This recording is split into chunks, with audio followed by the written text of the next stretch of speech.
Hello guys, what's up? So in this video I'm going to show you how you can pause the notifications in your Instagram account. So I'm in my profile. On the top you can see these three horizontal lines are there. Just tap there.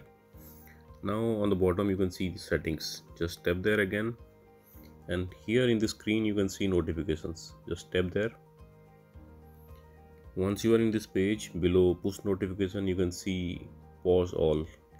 You have to enable it. Once you will enable it, you will see this pop-up.